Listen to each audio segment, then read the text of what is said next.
na mara nyingi mtoto akifika hata sekondari anakuwa kama anajiendea bila mzazi, na mwisho matokeo yake yanakuwa sio mazuri. Lakini jambo la pili, ukanda huu wananchi wengi wamehamia kwenye huu ukanda wa wilaya ya Temeke, na tumejikuta wananchi ni wengi kuliko miundombinu ya elimu na kuliko pia miundombinu ya afya, jambo ambalo sasa Mheshimiwa Rais wa Jamhuri ya Muungano wa Tanzania aliponiteua mimi kuwa mkuu wa mkoa, ndugu yangu Mheshimiwa Sixtus Mapunda kuwa mkuu wa wilaya, ndugu yangu Satura kuwa mkurugenzi, ndugu yangu kuwa wa dasi, na wale wote wakuu wa idara, kazi yetu kubwa ilikuwa ni kuhakikisha tunakwenda kutatua hizo changamoto ili Watanzania wasiishi katika hizo changamoto. Na jambo kubwa tulilonalo leo kwanza ni kuongeza miundombinu ya elimu. Leo shule ya sekondari inajengwa. Wana CCM wenzangu na wale tusio wana CCM tutafurahi kuhusu shule kujengwa. Hiyo ni awamu ya kwanza. Lakini awamu ya pili ambayo ni nyeti sana, shule hii anakuja kusoma nani? Ukijiuliza kila mmoja shule hii anakuja kusoma nani, mzazi kutoka leo utaelewa umuhimu wa kumlea mtoto katika maadili ili awe sehemu ya miundombinu hii inayojengwa leo na serikali ya Jamhuri ya Muungano wa Tanzania. Vinginevyo tukiifanya kuja kuwa boarding shule hii, wataanza kuomba kuhamia hapa wanafunzi kutoka shule za Mtwara, Lindi, Iringa, Morogoro, halafu wanafunzi wenzetu wa hapa Temeke wakakosa fursa hii tulionayo hapa. Lakini jambo la pili ambalo Mheshimiwa Rais amelifanya ni kujenga miundombinu ya afya. Leo ukienda pale Mbagala Zakiem mtakuta kuna gorofa pale ya gorofa 6 inajengwa kwa zaidi ya bilioni 10 ili kuongeza uwezo wa wilaya kuhudumia wagonjwa katika mitaa yetu. Lakini kuna hospitali nyingine tena yenye hadhi ya wilaya inajengwa pia ya gorofa ili pia kuhakikisha wananchi wanaohamia Temeke wapate tiba katika maeneo hayo.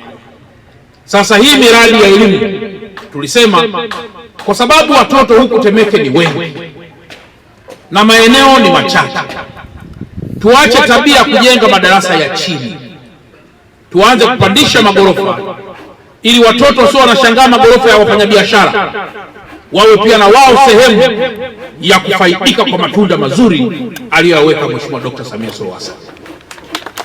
Kwa jambo la kwanza, rais anateua watu kuja kusimamia miundombinu na miradi. Mtego wa pili alionao Mheshimiwa Rais, wale anaowateua wanamwelewa, wanakwenda kusimamia yale anayoyaagiza. Sasa mimi kama mkuu wa mkoa ni miongoni mwa wale walioteuliwa. Wenzangu hawa nimewaambia tuache kufanya vitu vyepesi, tuende tukafanya vitu vigumu.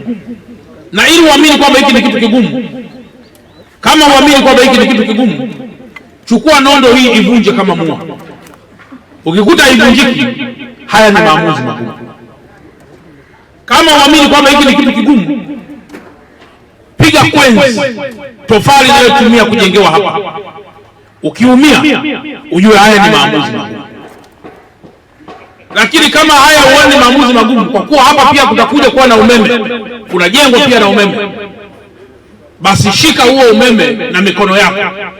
Ukikutetemesha, hayo ni maamuzi magumu. Shika jembe, chimba. Ukichimba huu mchanga ukiona tokwa jasho, hayo ni maamuzi magumu. Maamuzi tuliyokubaliana wenzangu kufanywa yasiwe kama kuvunja mua, yasiwe kama kukaanga bisi ambazo ndani ya dakika moja imeshaiva. Jengo hili ndani ya miezi 7-6 ndio itakuwa limekamilika. Halikamiliki kama bisi wala lioti kama mchicha kwamba baada ya mwezi mmoja utaanza kula.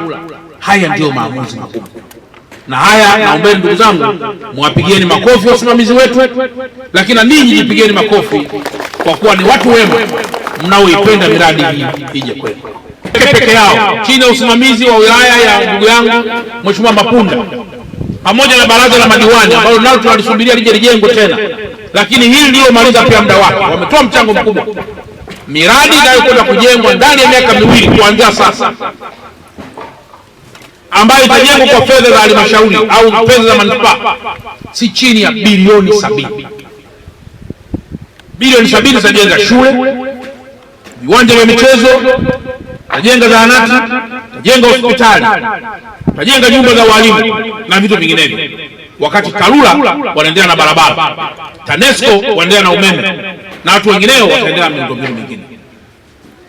Nani kama Samia? Hakuna. Hayo ndio tunayoyatafuta. Na sisi tukiuliza leo nani kama Samia, wanasema tutapiga kampeni. Hapana. Rais kwa mujibu wa kanuni na katiba bado ni rais mpaka siku ya uchaguzi. Tena baada ya siku ya uchaguzi atabaki kuwa rais mpaka atakapokabidhi urais kwa rais mwingine atakayeshinda. Lakini kwa sasa yeye ndio rais ambaye baada ya uchaguzi atakuja kumkabidhi rais atakayeshinda au yeye mwenyewe kuapishwa tena kuwa rais wa awamu nyingine tena. Kwa sasa mimi kama mkuu wa mkoa na wajibu wa kusema nani kama Samia. Hakuna.